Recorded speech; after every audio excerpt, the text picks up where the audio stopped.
Sessions case number 5347/84, dated June 5th, 1984. Name of the accused, Surya.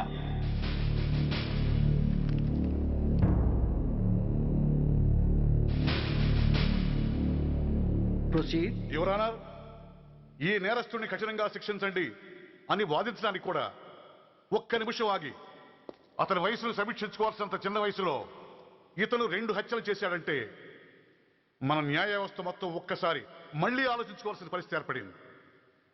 ఇతనికి జరిగింది అన్యాయమే, కానీ హత్యకు హత్య, హింసకు ప్రతిహింస సమాధానం కాకూడదు. ఇతను చేసిన తప్పుకు తప్పకుండా శిక్ష విధించాల్సిందే. కానీ వేసి ఆ శిక్షలా మాత్రం కాకుండా మొత్తం బాలలోకానికి, రేపటి తరానికి శిక్షణలా అనిపించాలి. It's my sincere request. That's all your honour. బాబు, నువ్వు చెప్పుకోవాల్సింది ఏమైనా ఉందా? ఆ హత్యకు సంబంధించిన అన్ని వివరాలు మాకు తెలిసిన ఎక్స్ మినిస్టర్ ఈ ఊళ్ళో పవర్ఫుల్ పర్సన్ అయిన చౌడప్పకి అగెనిస్ట్ గా సాక్ష్యం చెప్పడానికి ఎవరూ ముందుకు రాకపోయేసరికి కేసు క్లోజ్ చేయాల్సి వచ్చింది. మీలాంటి ధైర్యవంతులు ఊరికి ఒక్కరుంటే చాలు, మా డిపార్ట్మెంట్కి ఎంతో హెల్ప్ అవుతుంది. దేశం కోసం ప్రాణాలు ఇవ్వడానికి సిద్ధపడ్డ సైనికుడిని నేను. మేం కాపాడుతున్న దేశంలో ఇలాంటి కిరాతులు ఉండటానికి వీల్లేదు. ఇదిగోండి కంప్లైంట్, వెంటనే కేసు బుక్ చేయండి. మీరు ఎప్పుడు రమ్మంటే అప్పుడు నేను కోర్టుకు రావడానికి సిద్ధం. Thank you. I appreciate your spirit. Thank you. అవసరమైనప్పుడు కబురు పెడతాను, మీరు తప్పకుండా రావాలి. షూర్.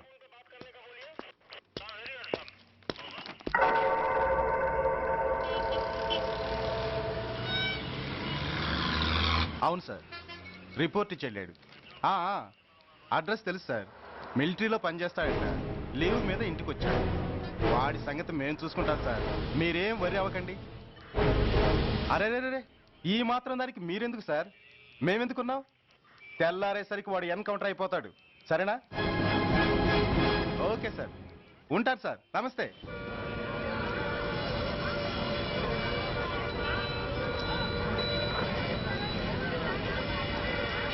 నాన్న, మనం ఈ ఊరొదిలి ఎందుకు వెళ్ళిపోతున్నాం? ఈ ఊళ్ళో కొందరు చెడ్డోళ్ళు ఉన్నారు బాబు. ఎవరు వాళ్ళు?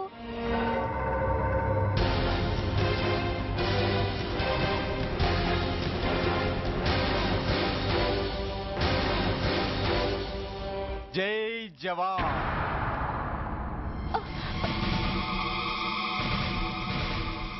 కోర్టుకొచ్చి సాక్ష్యం చెబుతా అన్న మిలిటరీ ఆయన చెప్పా పెట్టకుండా ఊరొదిలి పారిపోతున్నారే. రేయ్, నేను సైనికుణ్ణిరా. వెన్ను చూపించి పారిపోవడం నాకు అలవాట్లేదు. కాకి బట్టలు తొడుక్కొని అలాంటి లుచ్చాల దగ్గర పాకి పని చేసే ఇలాంటి వాళ్ళ పని పెట్టడానికి మళ్ళీ తప్పకుండా తిరిగి వస్తానురా. అంత లేదమ్మా, అసలు నువ్వు ఇక్కడి నుంచి వెళితే కదా తిరిగి రావటానికి. తమ్ముంటే ఆపండిరా. ఛా, రండిరా.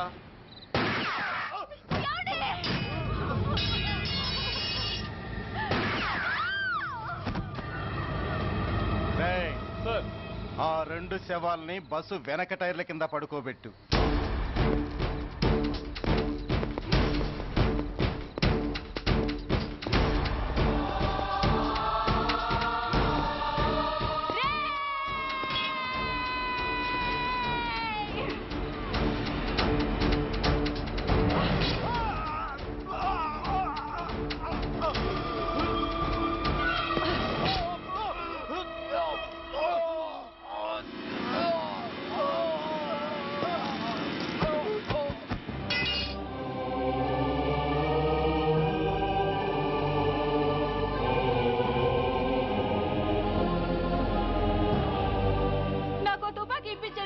ఇక్కడున్న పోలీసులందరినీ చంపేస్తారు సార్. వాళ్ళు మంచి వాళ్ళు కాదు సార్. మా నాన్న దేశాన్ని కాపాడే సైనికుడు సార్. మా అమ్మని నాన్నని అన్యాయంగా చంపేశారు సార్ ఈ పోలీసులు. అసలు పోలీసు అని కూడా బతకూడదు సార్, బతకూడదు. నాకు తుపాకీ ఇప్పించండి సార్, ఇప్పించండి, ఇప్పించండి.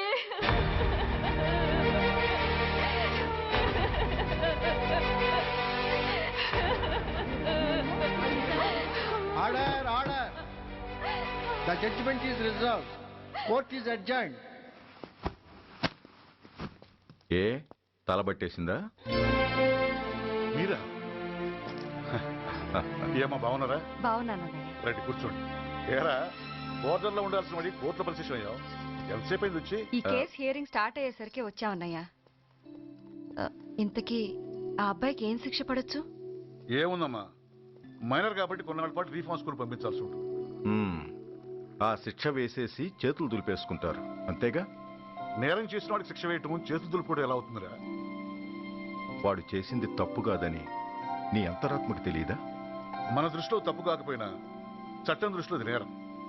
దానికి శిక్ష వేయక తప్పదు. అసలు శిక్ష అనేది ఎందుకురా? మనిషిలో పరివర్తన తేవటానికి. మీరు వేసే శిక్ష వాడిని తప్పు తెలుసుకొనివ్వదు, తప్పుదారిలోకి మళ్ళిస్తుంది. ఏంటో నువ్వనేది? ఆ పసి మనసులో ఎంత ఆవేదన ఆవేశం ఉన్నాయో చూశావు కదా. శిక్షాకాలంలో అవి వాడితో పాటే పెరుగుతాయి తప్ప తరగవు.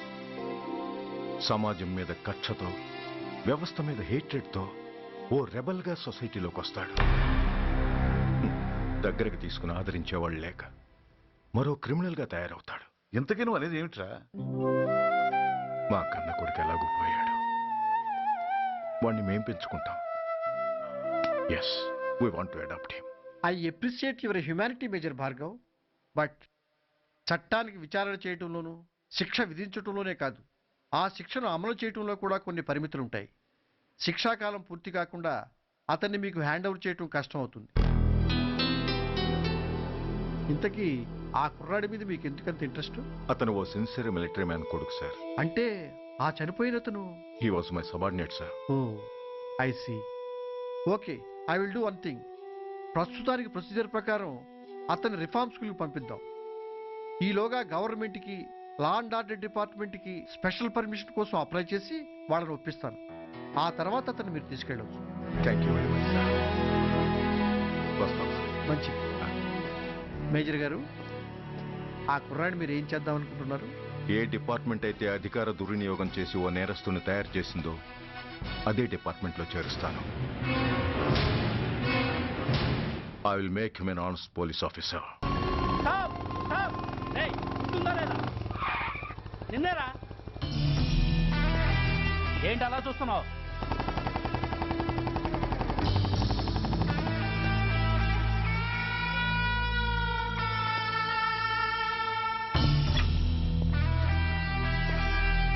ఏంట్రా, ఏంటి మీదకి వస్తున్నావు?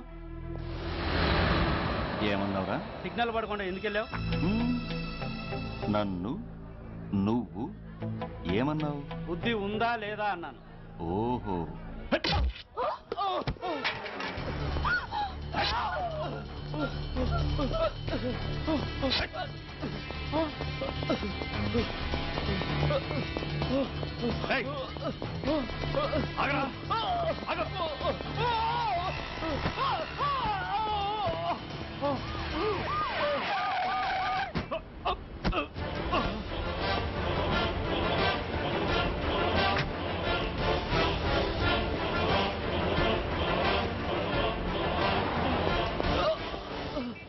అతని హాస్పిటల్కి తీసుకెళ్ళండి. Drop the knife. కత్తి కింద పడై.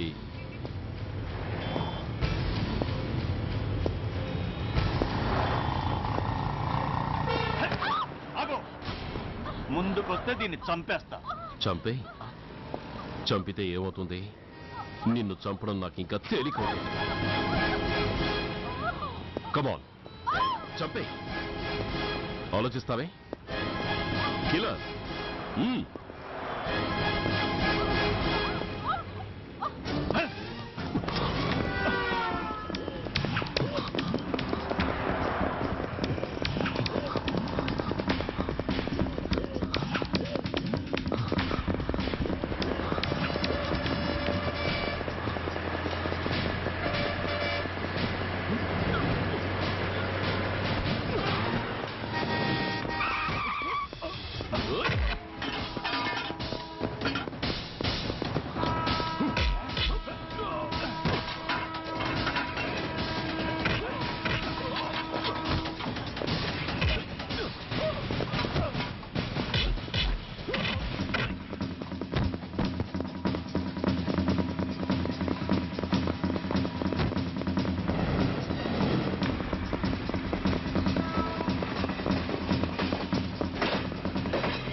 నమస్తే సార్.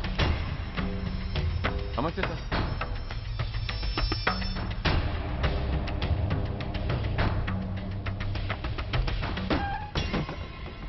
నేనెవరిని? మీరు అదే నేనెవరిని? మినిస్టర్ అప్పలనాయుడు గారు సార్. మరి వాడేవాడు?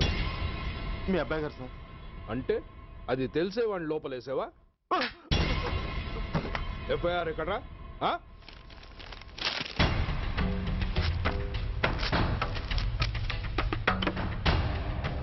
నువ్వే నా రైటర్వి? అవును సార్. ఆ? నీకెన్ని గుండెలుంటే మా వాడి మీద ఎఫ్ఐఆర్ రాస్తారా? రే సెల్ తాళాలు ఎక్కడ్రా? ఇదిగోండి సార్. నీ అబ్బా నాకిస్తారా? ఇల్లు తెరువు. అసలు ఎవడ్రా నా కొడుకుని అరెస్ట్ చేసింది? ఏసీపీ సూర్య గారు అంటున్నానా? తూ నీ అబ్బా సిగ్గు లేదురా? ఆడంగి నాయల్లా తన్నులు తినొస్తారా? నా కడుపున చెడబుట్టావు కదరా. వెళ్ళు కార్లో కూర్చో. రే అసలే అడ్డదారులు అసెంబ్లీకి వెళ్ళినోండి. నాకు సంబంధించిన విషయంలో ఎవడన్నా అడ్డొచ్చాడో అడ్డంగా నరికేస్తా. ఆ విషయం మీ ఏసీపీ గడికి చెప్పు.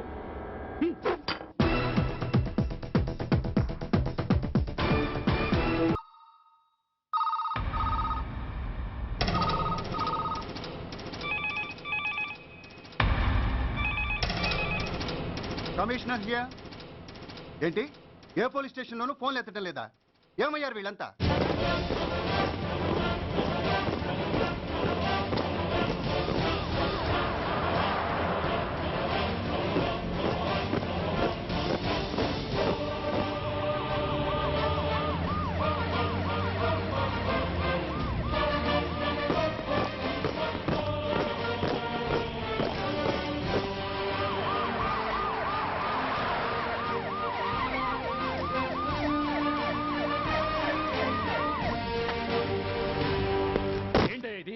What is nonsense?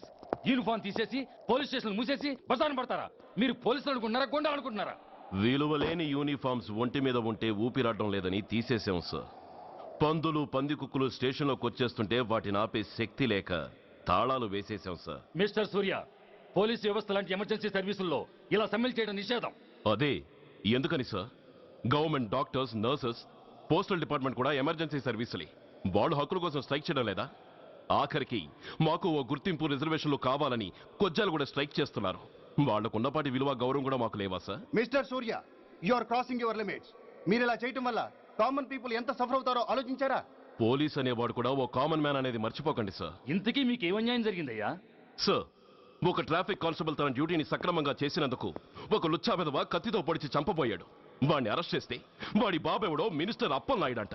వాడొచ్చి మన ఊపిరితో సమానమైన ఎఫ్ఐఆర్ని వాడు మందు కొట్టి మూతి తుడుచుకునే ముండకొంగు నలిపినట్టు నలిపి పారేసి అది రాసిన రైటర్ని, డ్యూటీలో ఉన్న ఎస్ఐని, సెంట్రీని కొట్టి దమ్ముంటే నా కొడుకు మీద చెయ్యేసి చూడంట్రా, అడ్డొచ్చిన వాడిని అడ్డంగా నరుకుతానని ఛాలెంజ్ చేసి మరి వాడు కొడుకుని తీసుకెళ్లిపోయాడు సార్. ఇలా ప్రతి అడ్డమైన వాడు వచ్చి దౌర్జన్యంగా ఖైదీల్ని తీసుకుపోతుంటే ఇంకెందుకు సార్ మాకు ఈ వాచ్మ్యాన్ ఉద్యోగాలు? బ్లాక్ లో టికెట్ అమ్ముకునే వాడిని లాకప్ లో పెడితే మున్సిపల్ చైర్మన్ ఫోన్, ఓ రౌడీ విధవను అరెస్ట్ చేస్తే ఎమ్మెల్యే ఫోన్, ఓ రేపిస్ట్ అరెస్ట్ చేస్తే మినిస్టర్ ఫోన్. అందరికీ రూల్స్ అండ్ రెగ్యులేషన్స్ ఉంటాయి, కానీ మా పోలీస్ వాళ్ళకి మాత్రం రూలింగ్ లో ఉన్న వాడి మాట వినడం ఒక్కటే రూలు. కాదని ఎదురు తిరిగితే సస్పెన్షన్లు లేదా ట్రాన్స్ఫర్లు. కాకి బట్టలు వాళ్ళ ఇంటి కర్టెన్స్ అనుకునే ఇలాంటి మినిస్టర్స్ ని గుడ్డలోడు తీసి నడి రోడ్డు మీద నడిపించాలి sir. Control your self mister Surya. Control చేసుకోవడానికి ఇది ఆవేశం కాదు సార్, ఆవేదన. ఒక పొలిటీషియన్ కారిడోర్ తీయడానికి పోలీస్ కావాలి. వాడు చేసిన తప్పుడు పని వల్ల కడుపు మండిన అన్నల బుల్లెట్ల గడ్డుగా పోలీస్ కావాలి. ఆఖరికి వాళ్ళ పెళ్లాల బ్యూటీ పార్లర్కి వెళుతుంటే తోడుగా పోలీస్ కావాలి. ఇలాగే కంటిన్యూ అయితే పోలీస్ అనేవాడు పొలిటీషియన్స్ పెంచుకునే వింత జంతువు అనుకుంటారు సార్ ప్రజలు. సార్, ఈ దేశంలో హిందువులకో న్యాయం, ముస్లింలకో న్యాయం, సిక్కులకో న్యాయం ఉన్నట్టే పొలిటీషియన్స్కో న్యాయం, రౌడీలకో న్యాయం, పబ్లిక్కో న్యాయం ఉండేలా రూల్ ఒకటి తీసుకురండి సార్. లేకపోతే మా డ్యూటీ ఏంటో మేమేం చేయాలో మాకే అర్థం కావడం లేదు. రాజకీయం, రౌడీజం షేకెన్స్ ఇచ్చుకుని మమ్మల్ని దద్దమలు చేస్తున్నాయి. మీరేమో రూల్స్ రెగ్యులేషన్స్ అంటూ మా నోళ్లు చేతులు కట్టేస్తున్నారు. అందుకే ఏ రాజకీయ నాయకుడు లా అండ్ ఆర్డర్ లో జోక్యం చేసుకోకూడదని ఈ నిరసన. అంతేకాదు, చట్టాన్ని అవమానించి పోలీసుల్ని కొట్టివెళ్లిన మినిస్టర్ తన కొడుకుని తనే స్వయంగా తీసుకొచ్చి మాకు అప్పగించాలి. మా వాళ్ళని కొట్టినందుకు అతను మా అందరికీ క్షమాపణ చెప్పాలి. అతను మంత్రియా? తప్పు చేసింది మంత్రైనా మంత్రసానైనా ఒక్కటే సార్. అయితే మీ నిర్ణయంలో మార్పు లేదా? Sorry sir. సారీయా? నేనెందుకు చెప్పాలి సారీ? అయినా అంత టెన్షన్ పడతారు ఎందుకు? 2 రోజులు కడుపులు మారితే వాళ్ళే దిగొస్తారు. వాళ్ళ పరిస్థితి చూస్తే అలా లేదండి, చాలా పట్టుదలగా ఉన్నారు. మరీ అంత నెత్తికెక్కితే వాళ్ళని పీకి పారేసి కాస్త ఒడ్డు పొడుగున్న వాళ్ళని వేసుకుంటాం, అంతేగా? ఏంటే అప్పలనాయుడు, పోలీసులు అంటే పొలాల్లో పనిచేసే కూలీలు అనుకుంటున్నావా? ఈ ఊరోడు పనిలోకి రాకపోతే పొరుగురు నుంచి లారీలో తెచ్చుకోవడానికి వాళ్ళకి వీళ్ళకి పెద్ద తేడా ఉందండి. ఆపోయా, మినిస్టర్ తర్వాత కాస్త డిగ్నిటీ మెయింటైన్ చేయొద్దు. పోలీస్ స్టేషన్కి వెళ్ళి పోలీసుల మీద గుండాల దౌర్జన్యం చేస్తావా? ఏంటండి, పోలీసులను ఎప్పుడు ఎవడో తిట్టలేదా కొట్టలేదా? అదేదో పెద్ద పాపమైనట్టు, అదే నేను మాత్రమే చేసినట్టు మాట్లాడతారేంటి? ఇదిగో, ఊరికే నోరు పారేసుకోకుండా నేను చెప్పేది విను. ఈ రోజు వైజాగ్ సిటీ వరకు ఉన్న ఈ స్ట్రైక్ రేపు స్టేట్ అంతా పైకిందనుకో, అప్పుడు మొత్తం ప్రభుత్వానికి ఎసరు వస్తుంది. ఆ పరిస్థితి కనుక వస్తే నిన్ను పార్టీ నుంచి ఈగ ముక్కను పీకినట్టు పీకి పారేస్తారు. అప్పుడుగా నేను ఎందుకు చెప్పాను నీకు అర్థం కాదు. అప్పలనాయుడు గారు, ప్రెసిడెంట్ గారు చెప్పింది కరెక్ట్. ఓటితో పోయేదాన్ని గొడ్డల దాకా తెచ్చుకోవడం దేనికి చెప్పండి? అయితే ఇప్పుడు నన్ను ఏం చేయమంటారు?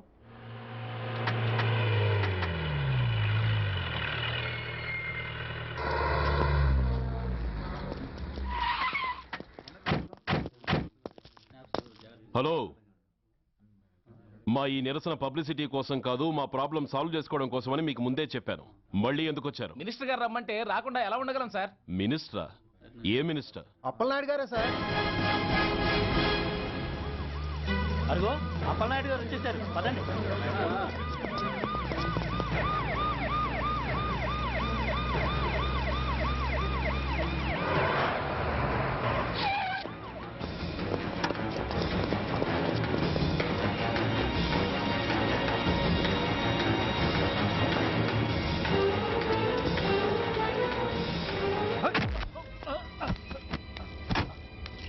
కొడక, ఏమనుకుంటున్నారా? నువ్వేమన్నా పెద్ద రౌడీవా? నా పరువు తీసేసావు కదరా, నా కడుపును చెడబుట్టావు కదా.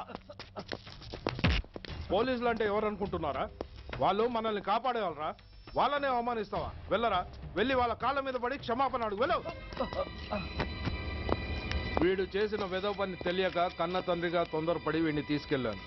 నిజం తెలిసాక ఓ బాధ్యత గల మంత్రిగా జరిగిన దానికి సారీ చెప్పి వీడిని మీకు అప్పగిస్తున్నాను. నన్ను క్షమించండి.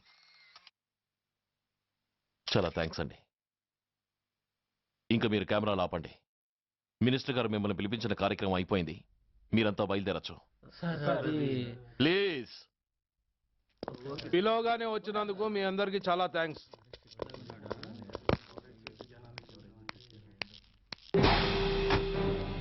ఏంటయ్యా ఇది, ఎందుకు డోర్ మూసావు? ఏ సెక్యూరిటీ, అలా చూస్తూ నిలబడతా ఏంటి? ఏంటయ్యా ఇది? మీరు చెప్పింది చేశానుగా, నా కొడుకుని మీకు అప్పగించాను, మీ అందరికి సారీ చెప్పాను, ఇంకా ఏంటి? చేసిన ప్రతి తప్పుకి సారీ అంటమే శిక్ష అయితే లా బుక్లన్నీ పాకెట్లో పెట్టుకునే డైరీ సైజుకి పడిపోతాయి. ఇంతకీ ఏంటయ్యా నువ్వు అనేది? మీరు మా వాళ్ళకిచ్చినవి తీసుకెళ్లిపోండి. ఒకళ్ళిచ్చిన ఉంచుకోవడం మాకు అలవాట్లేదు. నేనా? నేనేమిచ్చాను? మరీ అంత మతిమరుపు అయితే ఎలా సార్? ఏంటిది? మీరు మా ఎస్ఐకి చెప్పుతో ఇచ్చారు, అతని తరఫున నేను మీకు షూతో ఇస్తున్నాను. ఎంత ధైర్యం రా నీకు? నన్నే కొడతావా? నీ ఎంత చూస్తాను, ప్రాణాలు తీస్తాను. డిఐజీ కమిషనర్ ఎక్కడా మీరు?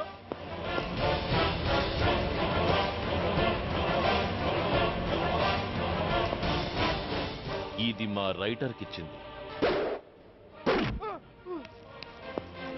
ఇది మా సెంట్రీకి ఇచ్చింది. ఇక ఒకటి మిగిలింది. ఇంకోట ఏంటది? ఈ ఎఫ్ఐఆర్ ని నలిపినందుకు.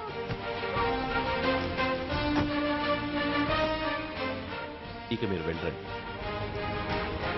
డ్రైవర్, వాడిని తీసుకెళ్లి లాకప్ లో పెట్టండి. ఇక మీరందరూ డ్యూటీలో జాయిన్ అవ్వచ్చు.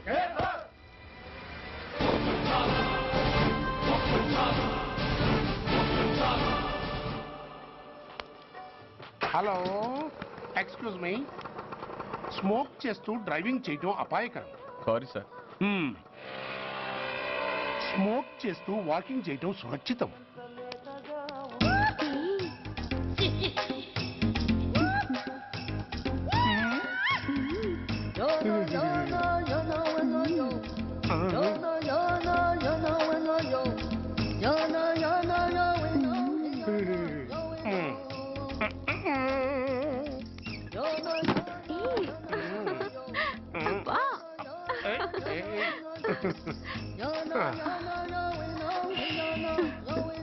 ఎలా ఉంది? అబ్బో సూపర్. తాపేశ్వరం కాజా అదిరింది. మరి నాకు ఇచ్చేస్తే నేను వెళ్ళిపోతా. ఏంటి ఇచ్చేది? నా పంతనానికి పేమెంట్. ఏంటి అర్థం కాలేదా?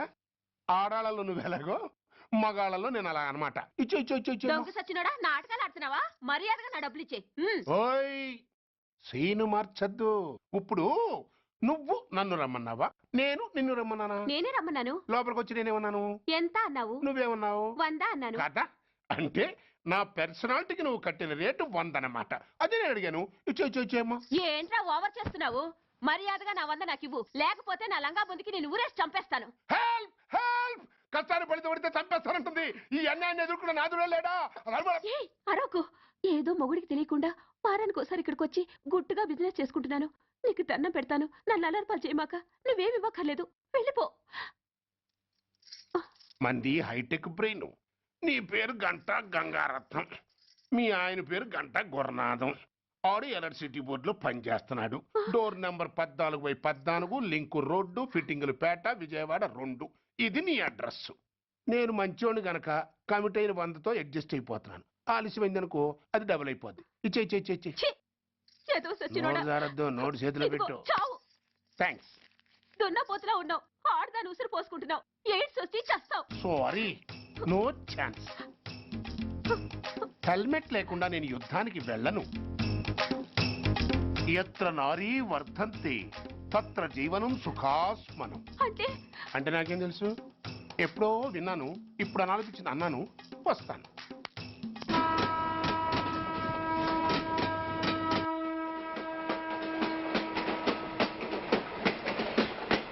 మొత్తానికి స్వర్ణాంధ్రప్రదేశ్ పర్యటన ఒక రౌండ్ పూర్తయ్యి 2వ రౌండ్లో పట్టామన్నమాట.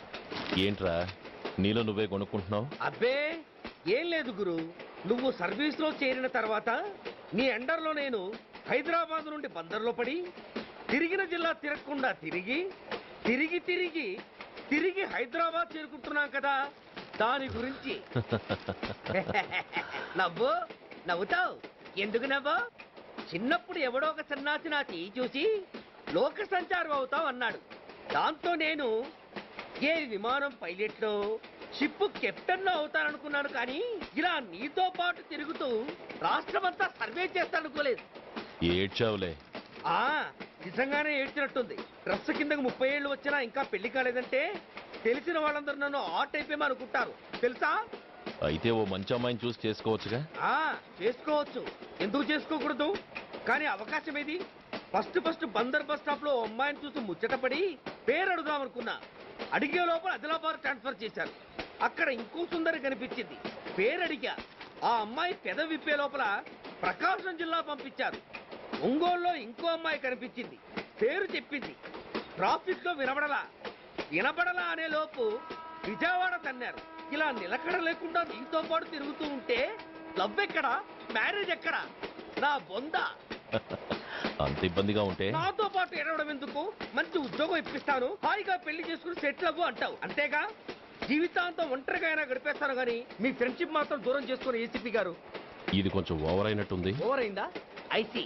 అయితే ఆపేస్తాను. ఈ టికెట్ ఎవరిది బాబు? బాబు కాదు, పాప. ఈ టికెట్ గెలదావు. ఏ నా టికెట్ ఏం తక్కువ? రేటు తక్కువ. ఇది సూపర్ ఫాస్ట్ ట్రైన్. నువ్వు ఎక్కాల్సింది మామూలు ట్రైన్.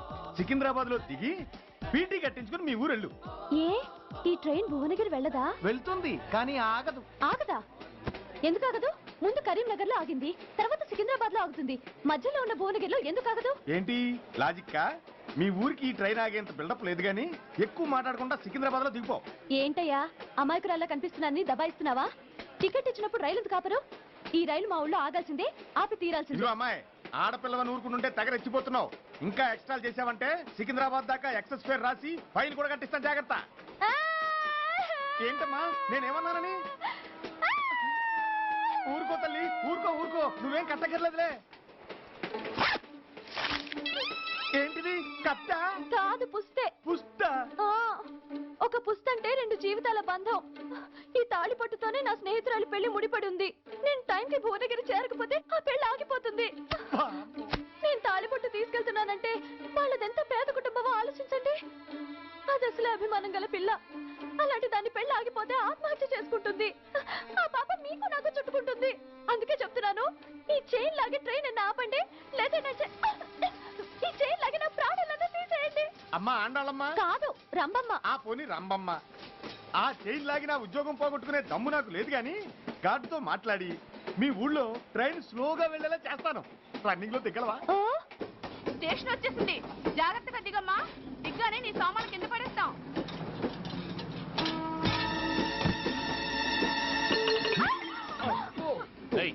అసలు నీకు బుద్ధుందా? రన్నింగ్ లో ట్రైన్ ఎక్కుతున్నావు, పొరపాటున స్లిప్ అయితే? అబ్బో ఏంటి గురు, సహాయం చేస్తే సైరన్ అరుస్తుంది. నీకు అసలు బుద్ధుందా? ఇక్కడ బండి ఆగదని తెలిసి ఆ టీసీ గడి కాళ్ళు గడ్డాలు పట్టుకొని బతిలాడి బండి స్లో చేసుకొని దిగితే నేను పడ్డ శ్రమంతా వృధా చేసి నన్ను మళ్ళీ లోపలికి లాగేసి రక్షించినట్టు పోసు కొట్టి పైగా లెక్చర్లు ఇస్తావా? కథ అడ్డం తిరిగిందే. ఇదిగో ఈ తాళి పొట్టు నా స్నేహితురాలి పెళ్లి టైంకి అందించడానికి రన్నింగ్ ట్రైన్ నుంచి దిగాను. నన్ను మళ్ళీ ట్రైన్ లోకి లాగేశావు. చూడు, ఈ తాళి ముహూర్తానికి అందకపోయినా, అక్కడ కట్టిన తోరణాలు ఎండిపోయినా, వేసిన అప్పడాలు మెత్తపడిపోయినా, సికింద్రాబాద్ స్టేషన్ లో దిగిన వెంటనే మా బావ కబురు పెట్టి మీ సంగతి తేలుస్తాను, తిరగేసి కొట్టి తిరుపతి చూపిస్తాడు. గురు, మనం హైదరాబాద్ చేరక ముందే ట్రాన్స్ఫర్ చేయించేలా ఉంది. అమ్మా, నీ బావ ఏమైనా రాజకీయ నాయకుడా? కాదు, స్ట్రిక్ట్ పోలీస్ ఆఫీసర్, ఏసీపీ సూర్య. ఏసీపీ సూర్య నీ బావ? ఏ చెవుడా? కాస్త సౌండ్ ప్రాబ్లం, తను వినుంటాడు. ఇంతకీ నీ బావ ఎవరో నీకు తెలుసా తల్లి? ఈయనకేమైనా మెంటలా? కాస్త ఆటైపోయలే. నువ్వేటైపోతే నాకేంటి? ఇదిగో పాయింట్కి వచ్చేస్తున్నాను. నువ్వేం చేస్తావో నాకు తెలీదు. ముహూర్తం సరిగా 10:30కి. ఈలోగా ప్లాట్ఫామ్ లో పడిపోయిన నా సామాన్తో సహా నేను భువనగిరి పెళ్లి వారింట్లో ఉండాలి. ఒకవేళ అలా జరగలేదనుకో, చెప్పానుగా మా సూర్యంబాబు గురించి, ఆ తర్వాత మీ ఇష్టం.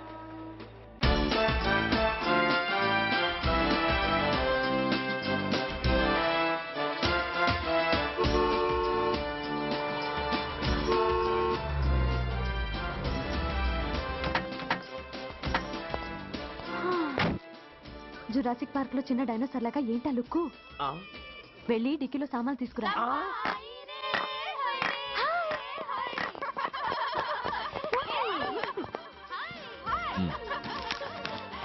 పర్వాలేదు, ఉంచుకో. డిక్కితి. ఏంటో ఇంత ఆలస్యంగా వచ్చావు? సారీనే. అది సరిగాని అతను ఎవరే? వీడా, వాడు అసిస్టెంట్. మరి అతను? వాడా, మన బాడీ గార్డ్. అవును, పెళ్లి కూతురేది? లోపల మేకప్ అవుతుంది. నీ మీద చాలా కోపంగా ఉంది. కనీసం 2 రోజుల ముందైనా వస్తావని ఎక్స్పెక్ట్ చేసింది. దాని కోపం పోగొట్టడానికి నా దగ్గర ఓ మంత్రం ఉందిలే. ఈ ప్రెజెంటేషన్ చూడగానే అది ఐస్ అయిపోతుంది.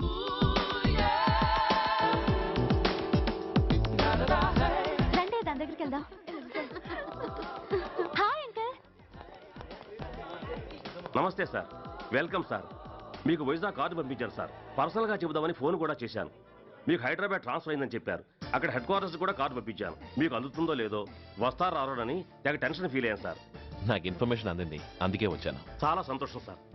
మీరు రండి sir. Gomati, Deepika కపులావ్, కోరాయా దేక్.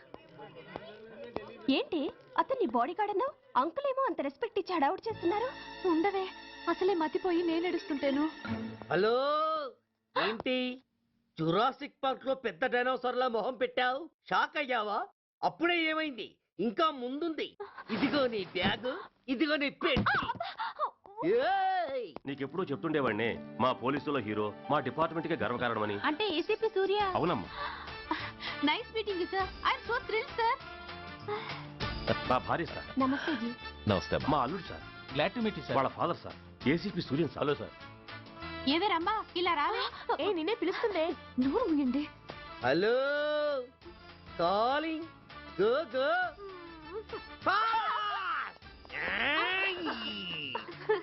Sir sir, రమ్మా అని నా close friend sir. ACP Suryam గారే. బావకి మరదల్ని కొత్తగా పరిచయం చేస్తున్నారేంటి? మరదలా?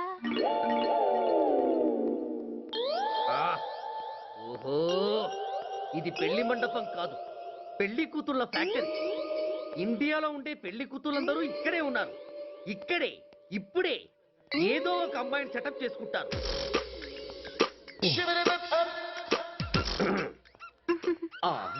లేత క్యాబేజీ లాంటి కాలేజీ పిల్ల నన్ను చూసి నవ్విందంటే ఇక ప్రొసీడ్ అవ్వడమే. Hello, hi. ఎక్స్క్యూజ్ మీ, నన్ను చూసి మీరు నవ్వారంటే డెఫినెట్ గా నేను మీకు నచ్చుండాలి. Am I correct? ఆహా, ఇంకా ఎందుకు ఆలస్యం, పదండి పార్క్ వెళ్దాం. అమ్మో, పార్కు కా? ఎందుకు? ఎందుకేమిటి, మనసు విప్పి మాట్లాడుకోవడానికి. అమ్మో వద్దండి, మాది అసలే సాంప్రదాయమైన కుటుంబం. మీరు నన్ను పార్కుకు తీసుకువెళ్తారు, అక్కడ ఉన్న లవ్ జంటలు చూసి మనం కూడా అలా మాట్లాడుకుందామని నా భుజం మీద చేస్తారు. ఆ తర్వాత నన్ను ఏ పొదల్లోకి తీసుకెళ్తారు. అమ్మో, అక్కడ ఏ తప్పో జరిగిపోతుంది. వద్దండి, మాది అసలే సాంప్రదాయమైన కుటుంబం. అయ్యయ్యో, నేను అలాంటి వాడిని కాదండి. నేను మిమ్మల్ని ఏమీ చేయను. పోనీ పార్క్ వద్దంటే మరిద్దరం కలిసి సినిమాకి వెళ్దాం. సినిమాకా? అమ్మో వద్దండి, మాది అసలే సాంప్రదాయమైన కుటుంబం. ఇద్దరం సినిమాకి వెళ్ళాక న్యూస్ లేవగానే లైట్లు ఆపేస్తారు. ఆ తర్వాత మీరు చిన్నగా నా భుజం మీద చెయ్యేస్తారు. ఆ చీకట్లో లిప్ టు లిప్ కిస్ చేస్తారు. ఆ తర్వాత ఏ తప్పో జరిగిపోతుంది. అమ్మో వద్దండి, మాది అసలే సాంప్రదాయమైన కుటుంబం. అయ్యయ్యో, ఆ మాటకొస్తే మా కుటుంబంలో సాంప్రదాయమే తప్ప అసలు కుటుంబమే లేదండి. నేను చాలా జెంటిల్మెన్ని, ఎలిజిబుల్ బ్రహ్మచారిని. నేను మిమ్మల్ని ఏం చెయ్యను. మీ ఒంటి మీద అసలు చెయ్యే వెయ్యను. ప్రామిస్. అవును, నువ్వేం చేయనప్పుడు నీతో సినిమాకి పార్కుకి రావడం దేనికి రా? అమ్మో, సాంప్రదాయమైన కుటుంబం అంటే అర్థం ఇదా? కొంపదీసి ఎవరు చూడలేదు కదా? నేను చూశాను కదా. పడక నీ కంటూ